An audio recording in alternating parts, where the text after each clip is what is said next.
मुंबईचा वेग वाढवणारी मुंबईच्या कोस्टल रोडचा दुसरा टप्पा किंवा दुसरा बोगदा आजपासून सुरू होतोय। त्यामुळे मरीन ड्राईव्ह ते वरळी हे अंतर पार करता येणार आहे केवळ 9 मिनिटांमध्ये। मुंबईचा वेग वाढणार आहे, मुंबईकरांचा वेग वाढणार आहे। कोस्टल रोड हा एक अत्यंत महत्त्वाकांक्षी प्रकल्प मुंबईसाठी मानला जातोय।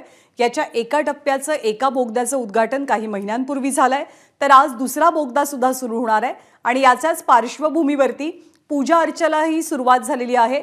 कोस्टल रोडचा हा सगळा प्रकल्प मुंबई महानगरपालिकेच्या अखत्यारीमध्ये येतो। मुंबई महानगरपालिकेच्या कोस्टल रोड प्रकल्पातील दक्षिण मुंबईला उत्तर मुंबईसोबत जोडणारा मरीन ड्राईव्ह ते वरळी दरम्यानचा दुसरा बोगदा आजपासून वाहतुकीसाठी खुला होतोय। मुख्यमंत्र्यांनी या परिसराची पाहणी केली, बोगद्याची पाहणी केली आणि मग हा मार्ग खुला होतोय। उद्यापासून नागरिकांना सुद्धा प्रवास करता येणं शक्य होणार आहे। हा दुसरा बोगदा खुला झाल्यामुळे मरीन ड्राईव्ह ते वरळी हा प्रवास केवळ 9 मिनिटात सर्वजण करू शकतील।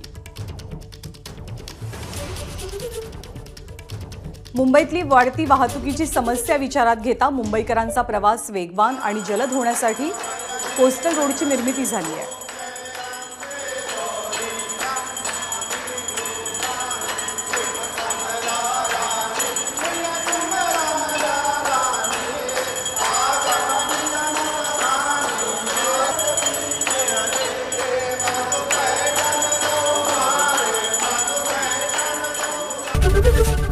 एबीपी माझा, उघडा डोळे बघा नीट।